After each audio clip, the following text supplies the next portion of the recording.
Good morning everyone, welcome to Officer 24/7. My name is Niharika Valia Bhatnagar and I am with you with the area of accounting, advanced business and financial management. And today we are going to talk further about financial and operating leverage. Acha, what do you mean by the term leverages everyone? We have talked about it in the previous class as well, so let's talk about it again. What do you mean by the term leverage? And how is financial leverage different from operating leverage? They both sound the similar. What makes them different?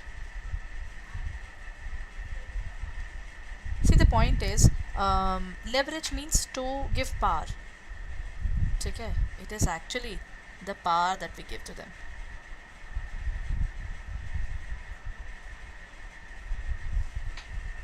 What kind of power are we giving them?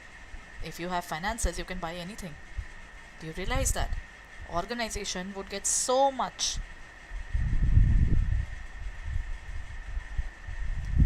if they already have finances, है ना?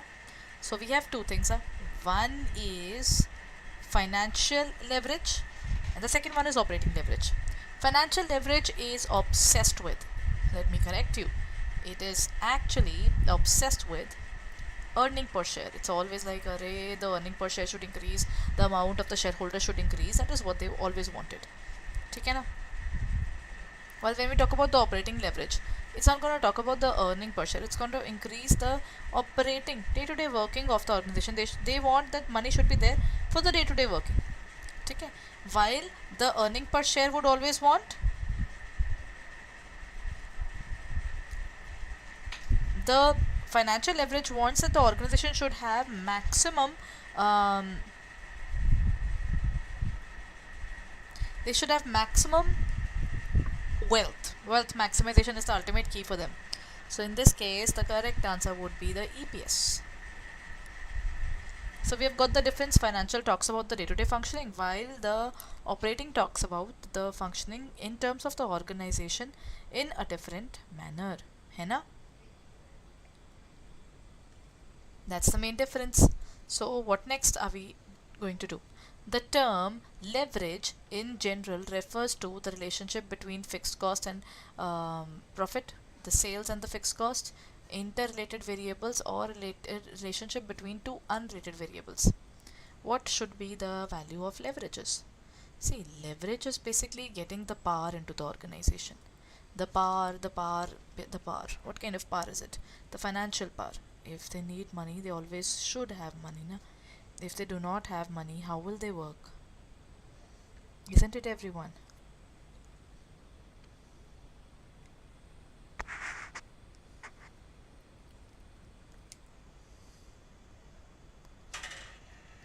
The organization should get a lot of money, isn't it? If they would not have a lot of money at any point of time when they would be in dire need of money, they will not have it. So basically, leverage will give us the power to spend on the organization, the power to grow. So basically, you're looking forward towards unrelated variables. They're not related, but they're going to help you to grow in the financial area of the business. Okay? So yeah, you can say that. Then in the in financial analysis, leverage represents the influence of one over some other. Non-financial variable and financial and financial variable, financial and non-financial are variables which are related to revenue and financial variable. What would be the correct answer?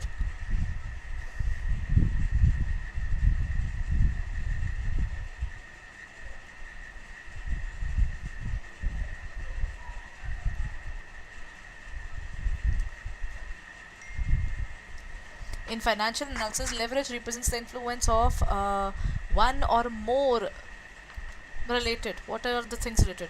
They're both financial. To be very frank, they're both financial. None of them is something which is non-financial, because in financial management we cannot record something which is non-financial, you know? So in this case the correct answer is, the answer has to be corrected. Let me just do it for you.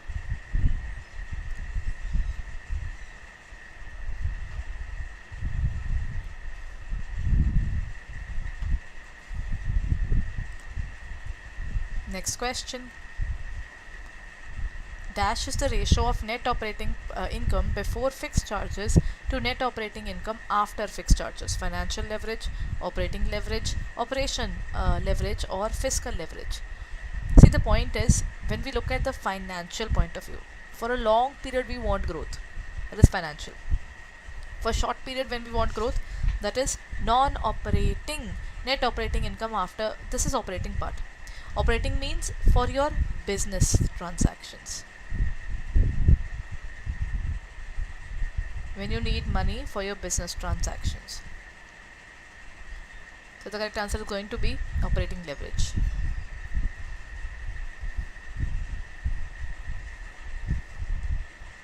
Financial leverage is also known as composite leverage, break-even point, trading on equity, or capital structure leverage. But surprisingly, when we talk about the financial leverage, financial leverage would be talking about trading on equity. Acha, what do you mean by trading on equity, everyone? Let me admit something there. I think when I was a kid, I used to think that when we talk about the era of trading on equity, it would mean that in an organization, we are going to have it in such a way that ultimately trading on equity would mean that we are having more equity shares. But surprisingly, when we talk about trading on equity, so in this case, financial leverage is the reason why should we take debt over equity. And there is one more fact. We find that taking debt is more costly, but having equity is more costly. You are giving someone something related to the era of voting power. Giving interest is not a problem. Sharing your voting power means you will have to wait for that particular person to agree upon something and disagree upon something. Only then you will work further. This is such a thing. Your financial independence is gone.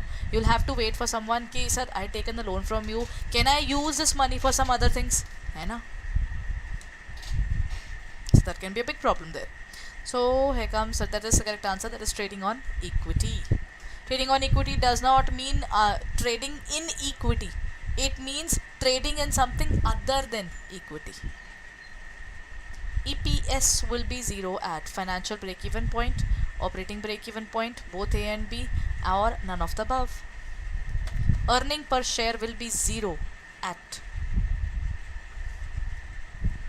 Earning per share will be 0 when whatever we are spending and whatever we are having is all the same. If I spend 100 rupees in the business and I get if I spend 10, I get 10 back. We are done with it. It's all now uniformed. So that is earning per share. That is what I can say financial break-even point. Okay? It is called the financial break-even point. The degree of total leverage can be applied in measuring the change in EBIT to the percentage change in sales, earning per share to the percentage change in EBIT, EPS to the percentage change in sales, or sales to the percentage change in EBIT. We're talking about the total leverage, that is combined leverage, everyone. There are 3 kinds of leverage: operating, financial, and combined. So what is the formula for combined?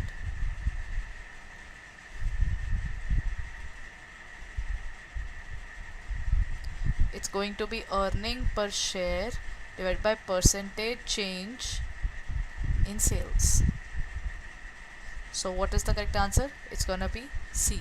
It has a relationship of your earning per share, how much it changes because you are selling the goods, right? Your sale is increasing.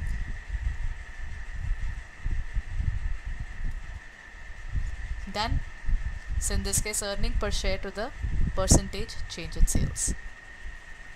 Next question, everyone. What's the measure of business risk is? Business risk is the risk whether the business will go further up or it will go down. So is it related to the operating leverage, financial leverage, or we can say it is related to the area of combined leverage or working capital leverage?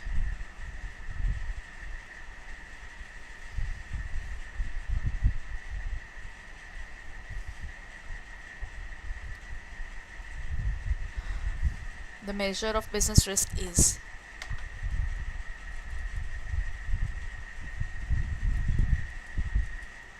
it is basically operating.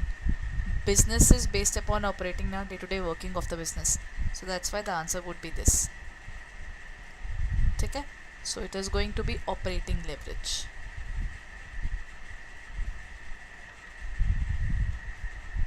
Done. Next question.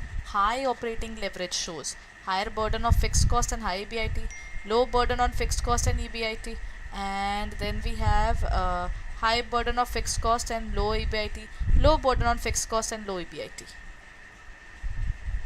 Operating leverage is day to day based upon the organization money that is has taken from others for the day to day working. You know, that means if the day to day working finances are more, then we have lesser EBIT because we have to pay them money, and at the same time this would be low, and along with that it would be a high burden of fixed cost. We'll have to bear all the fixed operating expenses which cannot be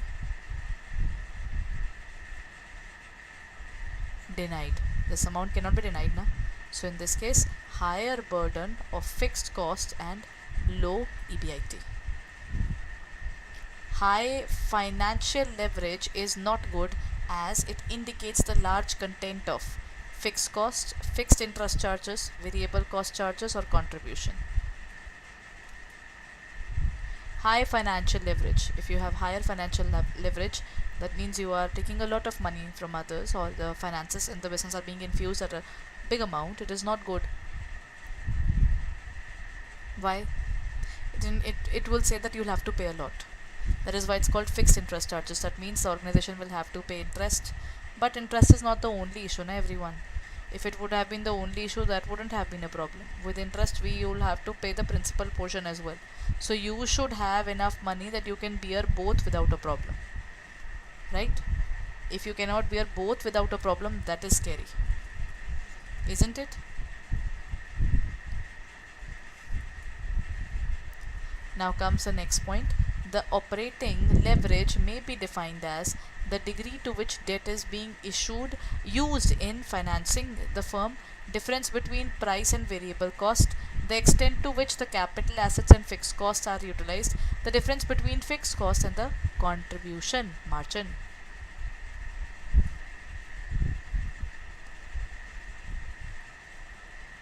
What would be the value for operating leverage? See, that would be the correct answer, would be the extent to which the capital and fixed costs are utilized. That means our working capital and the money that we have got is used for the business there. ठीक है ना?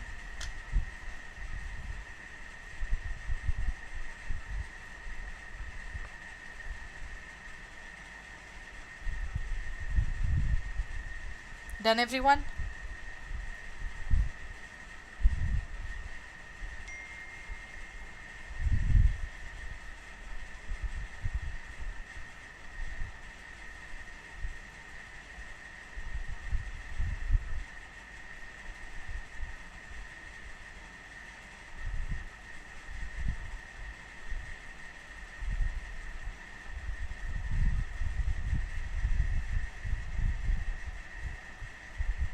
Now let's move on and talk about the next question. The extent to which the capital assets and the fixed costs are utilized. That would be the correct answer.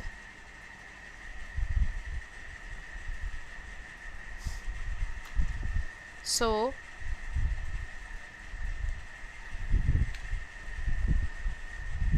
let me discuss a few more things there. Acha, as I was asking you about the difference between operating, financial, as well as the last thing was operating, financial and the combined leverage, hai na? So first of all, let's talk about all these things in detail. In terms of leverage, we have got three kind of leverages. First is operating, second is financial, and the third one is, combined.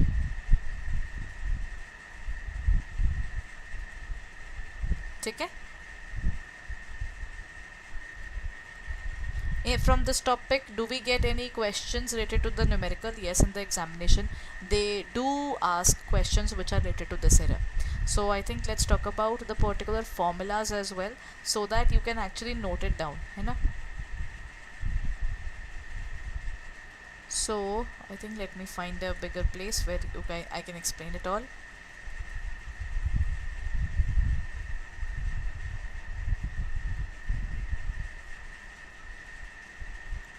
Actually, this place is a little better. So I'll be writing the entire types here. First is operating,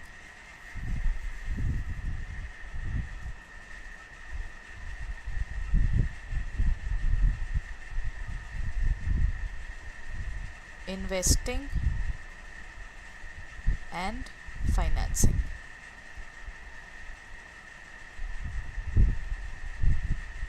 Operating means which is related to the day-to-day functioning of the organization, right? So operating relates to the area of the working of the organization, isn't it? So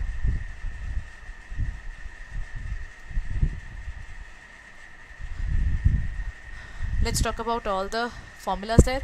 In terms of your operating leverage, the formula is contribution divided by EBIT. Contribution is sales minus variable cost divided by EBIT. This is operating leverage. Financial leverage is financial leverage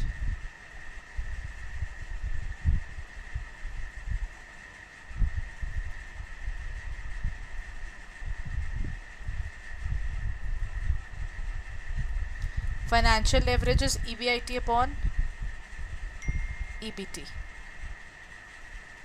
And the last one is combined.